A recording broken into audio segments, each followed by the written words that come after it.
Bonjour tout le monde, ici Carl Gosselin, thérapeute du sport pour le Lab Centre de performance. Première vidéo aujourd'hui ensemble, c'est la seule. On va parler de l'anatomie du lancer. Je sais pas dans quel coin là, je vais essayer de vous mettre ça, mais il va y avoir aussi un petit PowerPoint qui va pouvoir vous aider à suivre, voir un petit peu les images, toutes ces choses-là. Mais sinon, aujourd'hui, on va parler principalement des phases du lancer. On va aussi parler de l'anatomie, principalement le membre supérieur. Il y a assez de muscles dans le corps comme ça. On va y aller seulement avec le membre supérieur, musculature et les os aussi. On va aussi voir ensemble les types de douleurs qu'on peut avoir, les endroits où on peut avoir de la douleur aussi. Puis on va terminer ça avec quelques petits trucs pour vous aider à vous traiter, vous autres même, à la maison.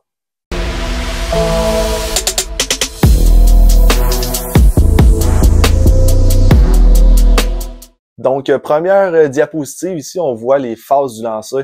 C'est important de comprendre les phases du lancer quand on est un thérapeute ou même quand on est un athlète. C'est important de comprendre ça. Si jamais j'ai une douleur qui se développe dans un certain moment de mon lancer, ça va être important de comprendre la musculature qui est impliquée à ce moment-là. Nous, en thérapie, souvent, on divise cette motion-là de lanceur pour après ça aller voir la musculature qui est impliquée ou les os qui sont impliqués à ce niveau-là, quelle articulation est impliquée, à quel moment, pour après ça plus être en mesure d'aller plus précisément aller chercher le type de blessure que l'athlète pourrait avoir. Les blessures peuvent arriver principalement dans la prochaine phase, tout ce qui est cocking et accélération. Ça, c'est deux phases super importantes au baseball où ce que ma musculature doit être en mesure de retenir une grande force. Les études démontrent que quand j'accélère mon bras, la tension au niveau de mon coude peut être de 2 à 3 fois mon poids. Ça, c'est quand même une très grande tension pour des petits ligaments. C'est très, très fort, les ligaments puis les tendons, puis c'est assez rare qu'on se blesse ça assez gravement, mais c'est important de comprendre que la musculature doit être en mesure de retenir l'accélération d'un bras au baseball. Ensuite de ça, il y a la décélération puis le follow-through, qui est vraiment la continuité de ton mouvement. En décélérant aussi, il y a souvent des blessures qui peuvent survenir, principalement des blessures de surutilisation. On parle aussi de tendinite, par exemple. Ça peut être des choses qui vont survenir lors de la décélération. Maintenant, on voit les muscles impliqués. Les muscles principalement de la courbe du rotateur, là, j'ai mis plus à côté parce que c'est des muscles, des tout petits muscles qui sont super importants de les renforcer. Tout le monde nous mentionne la courbe du rotateur, mais c'est quoi ça, la courbe du rotateur? C'est principalement 4 muscles qui vont travailler en synergie ensemble au niveau de l'épaule. Fait qu'il y a le supraépineux qui est un muscle qui passe vraiment sur le dessus de l'épaule ici. Puis là, on peut sentir un petit os là, il passe juste en dessous, on en reparlera aussi tantôt. Restez pour après. Mais ici, là, il y a des blessures qui peuvent survenir aussi, un accrochage qu'on appelle au niveau du supraépineux. Ensuite de ça, il y a de l'infraépineux. Ça, il y a beaucoup de tensions qui vont se créer là. C'est un muscle qui va faire de la rotation externe. Donc, quand que je vais le lancer, ben là, il va venir retenir ce mouvement-là. Fait que là, quand on parle de tendinite, des tensions musculaires, on tombe dans cette musculature-là. Petit rond subscapulaire, d'autres petits muscles qui vont travailler au niveau de l'épaule ensemble pour permettre des rotations là, internes, externes, pour effectuer le lancer. Ensuite de ça, grand dorsal, grand pectoral, ça j'aime les joindre ensemble, c'est deux grandes musculatures, le grand pectoral qui est juste en avant, le grand dorsal, on pourra les voir par la suite.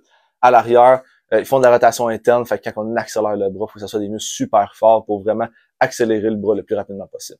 Les fléchisseurs de l'avant-bras, super important. Mon ami Tommy, on s'en rappelle, super important, les fléchisseurs de l'avant-bras, ils vont passer par-dessus le ligament collatéral ulnaire, en fait, qui va venir stabiliser mon coude. Si jamais ces muscles-là ne sont pas assez forts, il va y avoir un petit gap qui va se former ici, puis ça va mettre le ligament en tension, puis c'est ça qui peut créer des grosses blessures au coude. Donc, super important d'aller renforcer ces muscles-là. Dans la diapo ici, on les voit toutes là, un petit peu en rose, il y a le deltoïde que j'ai passé rapidement. En jaune, on voit les biceps. En orange, on voit le triceps. En vert, on voit le groupe d'extenseurs. En mauve, on voit le groupe de fléchisseurs que je vous parlais tantôt qui va passer près du ligament. Ça, c'est sur l'image de gauche. Sur l'image de droite, on voit les 4 muscles de la courbe du rotateur, en fait, le supraépineux, l'infraépineux, le petit rond et le subscapulaire, pardon. Les os impliqués maintenant dans cette diapo-là, cage thoracique, on comprend que c'est pas hyper important dans le lancer. Par contre, ce qu'il faut comprendre, c'est que juste en dessous de la scapula, qui est dans le fond l'omoplate, cet os-là va venir glisser sur la cage thoracique. Donc, ce qu'on veut pas en tant que thérapeute du sport, moi, quand je fais mon évaluation, c'est que je veux pas voir d'adhérence à ce niveau-là. Je veux que la scapula, l'omoplate, bouge très bien lorsque mon athlète va, par exemple, élever les bras vers le haut.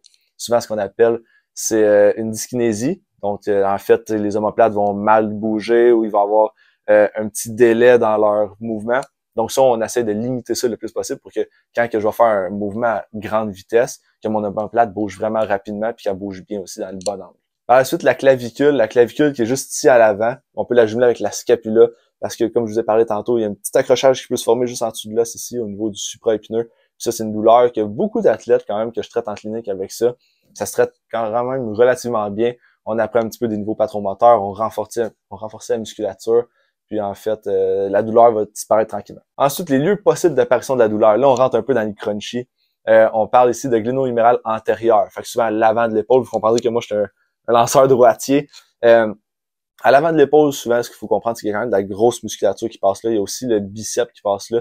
Puis chez les joueurs de baseball, les biceps peuvent devenir assez tendus. Lorsqu'un muscle est tendu, ça met aussi les deux extrémités du muscle qui sont en tension, c'est-à-dire les deux tendons. Puis là, ben, on entend tendon, on entend tendinite dans ce temps-là. Fait que on veut pas s'en aller vers ça. Il y a beaucoup d'athlètes qui pensent qu'ils ont des tendinites, mais souvent, c'est juste seulement relié à des tensions au niveau du ventre musculaire. Donc, en ayant relâché ce ventre musculaire-là, ben, ça va limiter tranquillement la douleur à l'épaule, puis tranquillement, ça va disparaître. Donc, souvent, c'est début de tendinite-là, que j'aime pas trop dire, mais ces débuts de tendinite-là peuvent partir avec le temps en relâchant le ventre musculaire du biceps, par exemple. Donc, souvent, c'est un lieu où on peut accumuler de la douleur tranquillement. Gléno-huméral postérieur à l'arrière, le gros muscle infraépineux que je vous ai montré tantôt, ce muscle-là, il peut devenir vraiment tendu lorsqu'on lance énormément de lancers. C'est un muscle qui va venir retenir lors de la décélération. Au début, on se rappelle qu'il va venir retenir l'épaule puis le bras, en fait, pour pas qu'il parte, là, pour pas que notre bras arrache. Ça va être ce muscle-là, principalement, qui va retenir le bras. Donc, à force de retenir, il peut se créer des tensions à ce niveau-là. C'est très rare qu'il y ait des blessures aiguës à ce muscle-là. Par contre, des tensions musculaires, il y en a énormément. Fait, quand je traite mes athlètes, souvent, on va masser dans le dos, puis c'est un des gros muscles que j'aime masser parce que justement, ça relâche, puis ça fait vraiment du bien aux douleurs à l'arrière de l'épaule. Ensuite de ça, on va dire huméro-ulnaire, qui est plus au niveau du coude. Là, j'ai inscrit tendinite et entorse. L'entorse, grade 1, 2, 3, peu importe.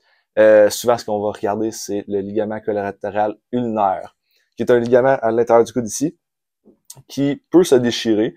S'il se déchire, pour les joueurs de baseball, c'est pas très un bon signe. Tranquillement, il y a des études qui démontrent que ça va vraiment mal guérir, ou chez certains, ça peut très bien guérir. Tu sais, ça dépend vraiment de la réhabilitation que tu vas avoir, puis de ton corps, comment il va réagir à l'opération.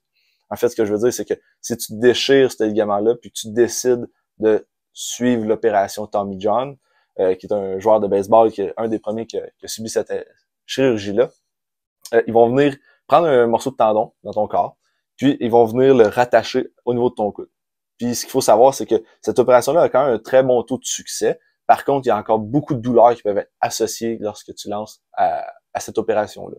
Donc, c'est vraiment une opération qui est invasive. On essaie de limiter les risques de se rendre jusque-là en renforçant les muscles des fléchisseurs, puis en ayant une bonne technique aussi. Ça, c'est quelque chose qu'il faut qu'on comprenne. La technique est super importante au lancer.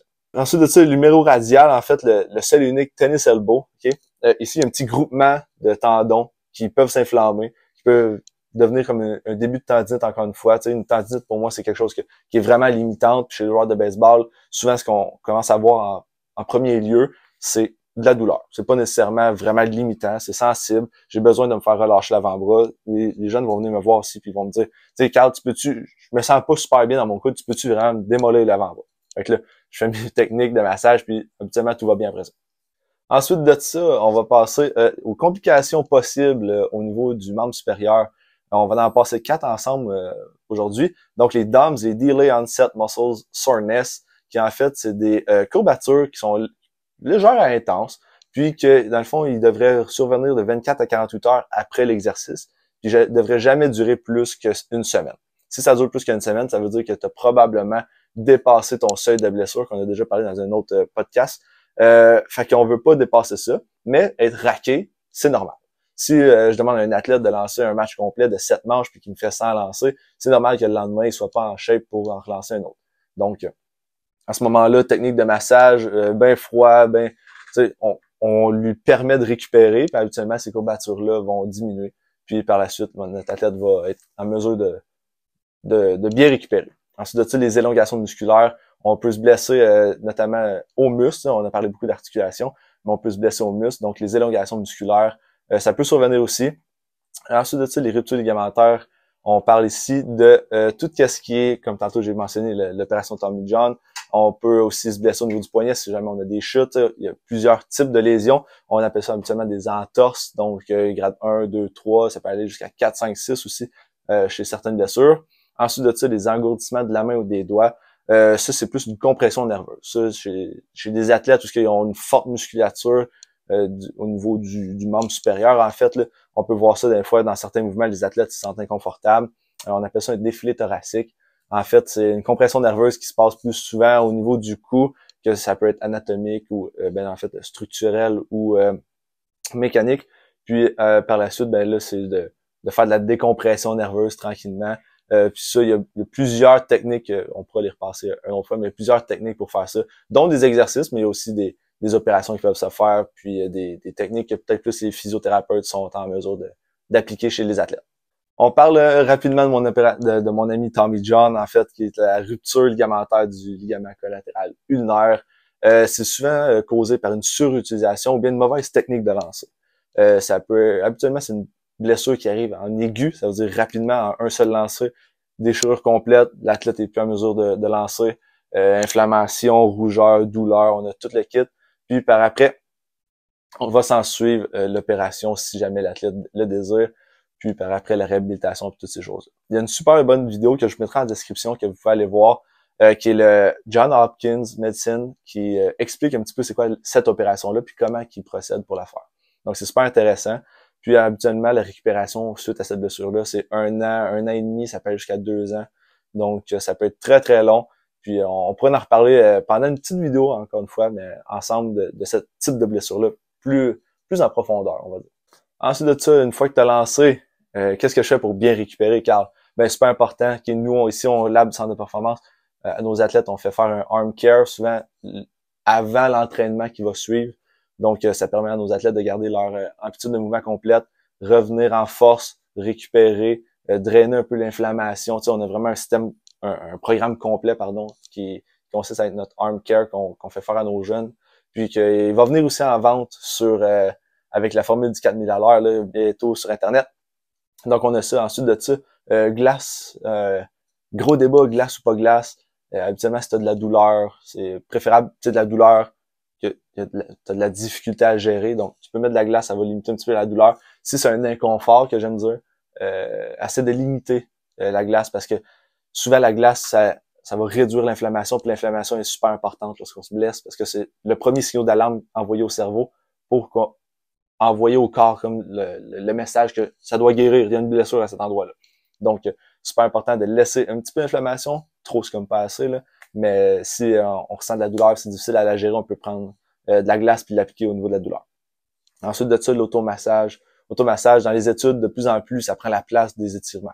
Donc, souvent, moi, ce que je mentionne à mes athlètes, encore une fois, c'est prendre une balle de baseball, prendre une balle de crosse, prendre quelque chose qui est assez dur, une balle de tennis, peu importe, puis roule-toi l'avant-bras, roule-toi les muscles en arrière de l'épaule, roule-toi les muscles à l'avant de l'épaule, roule-toi tout ce qui est sensible, en fait. Fait que ça va faire vraiment un relâchement musculaire qui est, à la limite, de plus en plus, les études le démontrent, c'est de plus en plus efficace. On étudie un petit peu la différence entre le massage et les étirements. C'est vraiment plus efficace d'aller compresser ça l'améliore pas l'influx nerveux, pardon, ça l'améliore l'influx sanguin, puis en fait, ça va nous aider à récupérer à ce niveau-là. Ensuite de ça, récupération active, comme je vous ai dit, notre arm care, c'est super important. Les étirements, toujours bien d'en faire quand même si le massage est plus efficace. On passera pas 20 minutes à se masser par jour, mais des étirements en avant de la télé, ça se fait toujours super bien, ça nous permet de garder notre habitude de mouvement, limiter les blessures encore une fois, puis après ça, être plus performant sur le terrain. Les deux incontournables, hydratation, sommeil. Buvez en masse d'eau, le corps est constitué d'eau, il y a besoin d'eau pour récupérer, filtrer les déchets, toutes ces choses-là, super important. Buvez beaucoup d'eau. Ici, on dit 2 à 3 litres plus 1 litre, ça c'est les recommandations. C'est 2 à 3 litres par jour plus 1 litre lorsque vous faites de l'activité physique intense. Ensuite de ça, le sommeil, 7 à 8 heures pour récupérer, laisser au corps le temps de vraiment récupérer de tout le stress accumulé durant une partie ou durant un entraînement, peu importe, super important de laisser au corps le temps de récupérer. Donc, ça fait peut-être pas mal de tour aujourd'hui, mais c'est une petite capsule qu'on voulait faire. On va essayer de rentrer plus en profondeur dans différents sujets, dans d'autres capsules vidéo, mais pour aujourd'hui, c'était ça. Salut! laissez en commentaire d'autres idées de vidéos.